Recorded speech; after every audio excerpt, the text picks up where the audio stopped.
Bismillahirrahmanirrahim. Syurutul wudu'i asyaratun. Ngerti lam?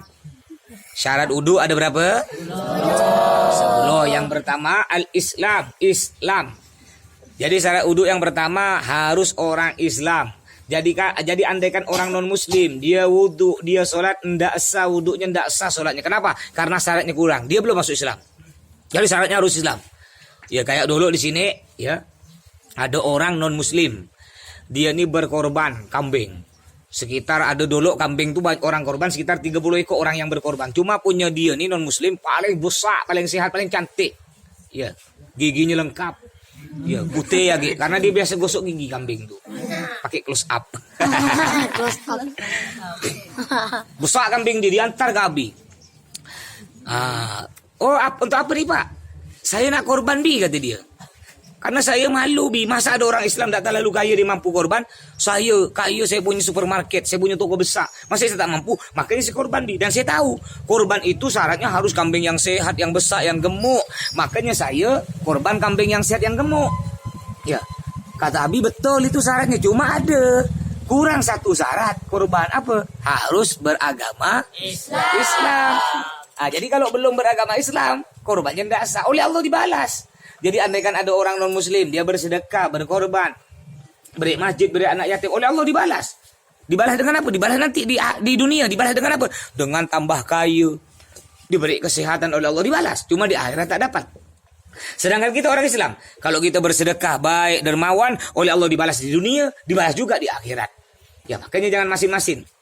Jadi syarat yang pertama, orang sholat, wudu, haji harus beragama Islam. Kayak gini nyembelih. Ente nyembelih ayam pamannya. Nyembelih ayam itu syaratnya Islam. Andaikan ada orang non muslim, dia nyembelih ayam pamannya atau kambing, sapi, dia baca bismillahirrahmanirrahim, ndak sah. Kenapa? Karena syaratnya kurang, belum beragama Islam. Sedangkan kalau orang Islam, ya kayak ente semua nih. Ente semua kan udah orang Islam nih ya. Orang Islam. Lalu ente nyembelih ayam, nyembelih burung, nyembelih sapi, kambing. Enggak wajib lagi baca bismillah orang Islam. Baca bismillah hukumnya sunnah. Yang wajib nyembelih orang Islam. Jadi andaikan nyembelih tak baca bismillah, sah. Menghadap kiblat, Mas. Andaikan wajib enggak menghadap kiblat nyembelih kambing? Menghadap kiblat enggak wajib. Hukumnya sunnah. Baca bismillah ketika nyembelih hukumnya sunnah. Menghadap kiblat ketika nyembelih hukumnya sunnah. Yang wajib itu apa? Yang wajib nyembelih harus orang Islam, yang pertama. Yang wajib kedua harus pisaunya tajam. Kalau tumpul tak boleh, dosa, nyiksa, sakit. Ya, kalau tajam set langsung sebentar ya. Paham? Jadi harus tajam dan beragama Islam. Ini syaratnya. Makanya syarat pertama syurutul wudu ya syaratun. Syarat wudu ada 10. Al-Islamu yang pertama harus Islam. Kalau tidak Islam tidak sah. Dan orang Islam juga kita harus menampakkan yang baik-baik Islam. Islam jadilah rahmatan lil alamin, kata Allah dalam Al-Quran. Ya wa ma arsalnaka illa rahmatan lil alamin. Tidak aku utus kamu wahai Muhammad illa rahmatan lil alamin. Tugasnya kecuali sebagai rahmat, kasih sayang bagi semesta alam. Makanya ente nanti kalau ente jadi pendakwah, jadi penceramah, ya jangan, mudah-mudahan semua jadi ulama. Amin. Penceramah, jadi pendakwah semua ya. Nah, kalau jadi penceramah khususnya jadi pendakwah, jangan ngomong kasar. Jangan ngomong jorok. Jangan ngomong maki-maki, itu tak boleh. Tidak dicontohkan oleh Nabi. Kalau ceramahnya keras, bagus.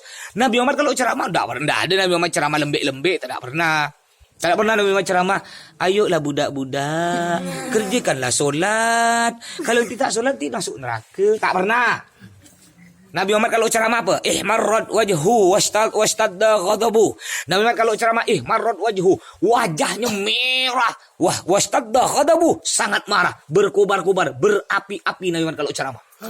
Jadi kalau Nabi Muhammad, "Hei, kaum muslimin, kerjakan sholat. Kalau kalian tak sholat, kalian akan masuk neraka." Ini Nabi Muhammad ceramah. Cuma Nabi Muhammad walaupun ceramah menggebu-gebu, ya suaranya nyaring, berkobar-kobar, tapi beliau tak pernah ngomong kasar, maki, ngomong jorok, tak pernah. Tak pernah Nabi Muhammad ngomong. Ya tak pernah. "Hei, yang tak sholat anjing-anjing." Tak pernah. Tak boleh. Ngerti? Sampai ngomong hewan tak bagus nih. Makanya ente sebagai orang Islam, jadilah orang Islam yang sopan dalam menyampaikan pendapat. Ya. Makanya kalau jadi penceramah perlu tuh penceramah tuh diberi yang lucu-lucu sikit. Ngapa? Biar orang tak ngantuk kan? Coba ente mama ente dengar, ada penceramah. Penceramahnya tegang. Tak ada gurau sekali tegang kira-kira. Ente segar apa ngantuk? Hah? Bukan dapat ilmu. Dapat air liau 1 gelas. Ya kalau air liau burung walet 1 kilo 15 juta. Kalau air liau nanti 1 kilo siapa nak beli? Ya. Jadi kalau kayak mas kalau ceramah. Mas kalau ceramah. Mas beri gurau-gurau dikit. Ya. Tapi masih gak ada orang yang kurang senang. Kayak mah buat video tuh ada orang, alhamdulillah 95% semuanya suka. Ya, ada hanya beberapa persen yang tak suka. Apa tuh? Buat video kayak gitu kata dia, untuk sok-sokan buat video kayak gitu, nyuruh orang sholat ke masjid, kan tak usah ke masjid kata dia. Naudzubillah min dalik.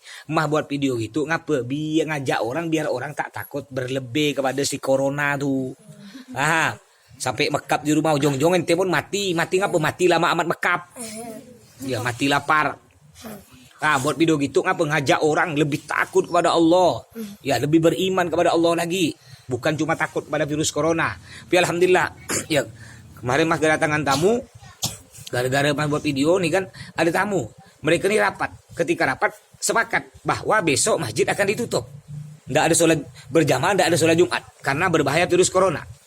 Selesai rapat masih santai-santai, tiba-tiba salah satu dari anggota rapat tuh dapat video mas, ya dapat kiriman video mas. Akhirnya ketika dapat video kiriman mas, didengarkan oleh dia, oleh mereka ramai-ramai. Wah tak jadi. Wah, gara-gara video mas akhirnya ujung tak jadi, masjid tak jadi tutup. Sholat 5 waktu tetap berjalan, sholat Jumat tetap berjalan. Kan alhamdulillah. Dan banyak juga masjid-masjid yang lain, alhamdulillah gara-gara dapat video mereka tak jadi tutup. Kecuali emang udah jelas di dekat masjid di kampung itu ada yang kena, bolehlah tutup. Tapi bukan tutup langsung total. Tetap adakan sholat berjamaah. Yang sholat berjamaah siapa? Pengurus masjid ya. Tetap yang adakan sholat Jumat siapa? Pengurus masjid. Bukan ditutup total, tak ada dekat-dekat ke masjid. Ini bahaya. Ya. Ngerti? Jadi orang Islam harus nampakkan ente sebagai orang Islam. Jadilah orang Islam rahmatan lil alamin, rahmat bagi semesta alam. Gimana orang-orang lain? Orang-orang yang benci Islam pamannya, yang tak suka pada Islam, ngelihat ente akhlaknya bagus, ngomongnya lembut, ya, ndak pernah maki-maki, ndak pernah berkata kasar, akhirnya mereka tergugah hatinya. Oh masya Allah, ini orang Islam akhlaknya bagus. Oh anak masuk Islam jaklah. Tapi kalau lihat ente jadi penceramah mamanya, maki-maki, kasar-kasar, menghina-hina mamanya, ya maki-maki terutama sampai ngomong anjing dan lain sebagainya. Kira-kira orang non muslim yang ngelihat kira-kira suka apa benci dia? Benci.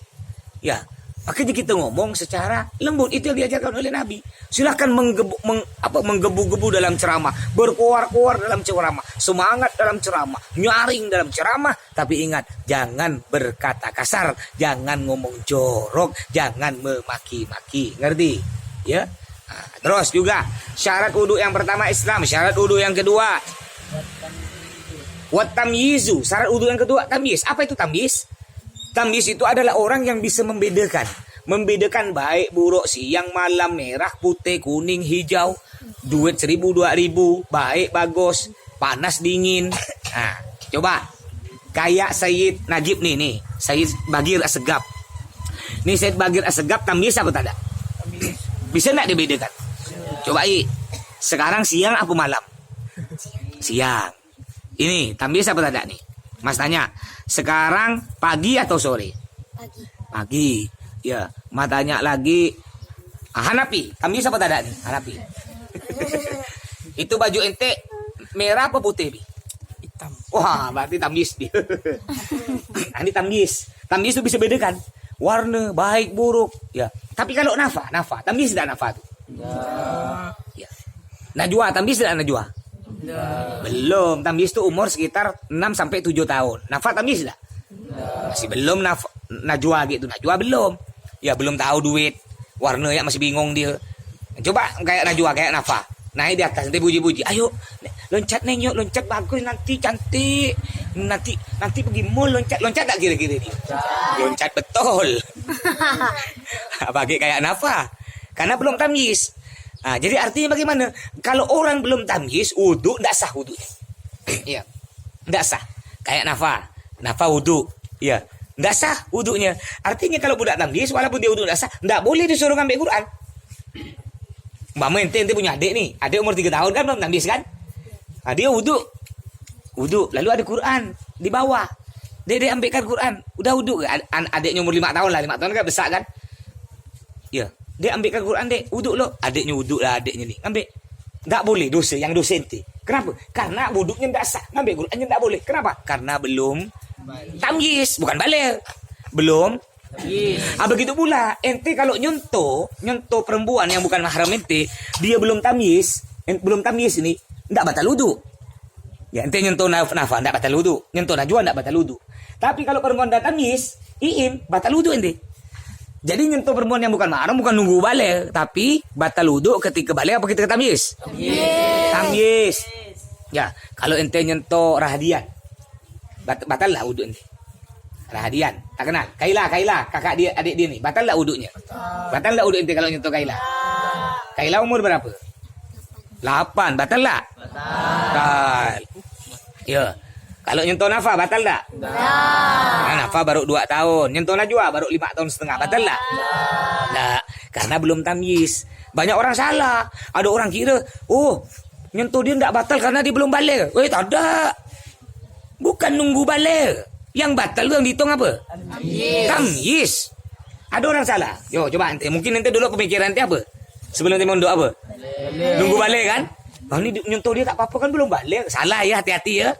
Sekarang ente sebagai santri udah paham, nanti dibalik ke rumah, umpama ada keluarga ente, abang kakak ente salah dengan sepupu ente. Tak boleh. Itu belum batal wudunya karena belum tamyiz. Apa karena sudah tamyiz, umur 10 tamyiz. Dan juga enggak boleh, hati-hati. Dengarkan, salaman dengan bukan mahram enggak boleh. Ngerti? Enggak boleh. Cuma ada sebagian ulama mengatakan boleh kalau orang dah tua, nenek-nenek. Ya. Ada nenek-nenek umur 70. Bukan mahram ente, bukan keluarga ente. Dia salaman tu adalah mak boleh kan. Kenapa? Karena enggak mungkin kita bernafsu. Ente gila kalau kita nafsu ke nenek. Gila tak? Tapi kalau masih muda-muda, umur mak belah, tak boleh. Kalau salaman te. Selain itu haram, kedua nyetrum. Nyetrum tak, Bi? Kata Nabi, seret, kata dia. Baik bisa nyetrum nanti. Makanya tak boleh, hukumnya haram ya. Haram, nyentuh perempuan yang bukan mahram kita, tak boleh. Sampai-sampai kata Nabi bilang kita, andaikan disuruh milih, jadi orang yang salaman dengan bukan mahram, nanti di neraka dia disuruh menggenggam bara api neraka. Mau ente? Ente tahu api neraka? Api neraka nih asalnya ni api dunia nih asalnya api neraka. Jadi suatu hari Allah memerintahkan malaikat untuk beri api di dunia. Dulu dunia ini gelap sebelum baru diciptakan, gelap belum terang. Allah nyuruh malaikat Jibril untuk pergi ke neraka untuk ngambil api neraka disimpan di dunia biar dunia terang. Akhirnya malaikat Jibril pergi ke neraka. Siapa penjaga neraka? Malik. Lek, kata malaikat Jibril. Malaikat Malik nama. Masa? Man. Malik. Lek, ana suruh Allah untuk minta bara api neraka. Simpan dunia. Sikit ya? Apa kata malaikat Malik? Kau ambil sendiri, Ril, kata dia. Masuklah si Jibril ke dalam, ambil sendiri. Dia ambil sebesar biji korma, segini ya? Ketika nak keluar, ditahan ke malaikat Malik. Ril, kau ni, Ril. Untuk mau dibawa ke dunia tu. Kecil balik. Biji korma, Lek. Ril, kata dia. Walaupun sebesar biji korma, Ril, kalau simpan di dunia, hancur dunia dengan isi, Ril. Iya ke, Lek? Iya, balikkan agak. Ke malaikat Jibril ambil agak. Api neraka sebesar apa? Separuh biji korma. Sekali nak keluar ditahan lagi kena malaikat. Besar tu, Ril. Hancur dunia. Udah nanti sama Malik. Akhir malaikat Malik ngambil biji sebesar apa? Api neraka sebesar semut. Udah sesuai semut direndam di 7 lautan untuk mengurangi panas. Baru simpan dunia. Barulah sekarang nyampe di kocek bapak ente, korek, dapur emak ente. Bayangkan. Api dunia itu asal api neraka yang udah direndam masih panas enggak? Berani enggak ente megang bara api itu di dunia? Berani? Nanti orang yang salaman dengan perempuan yang bukan mahram oleh Allah disuruh menggenggam api neraka. Meleleh tangan naudzubillah min dzalik. Paham? Jadi hati-hati ente. Jangan sampai nanti bentar lagi lebaran. Jangan salamkan sepupu. Nanti istri paman bukan mahram, ya, paham? Sepupu bukan mahram, kakak ipar bukan mahram. Yang mahram tuh daripada adik kandung, bibi asli. Ah, bukan istri paman. Ngerti?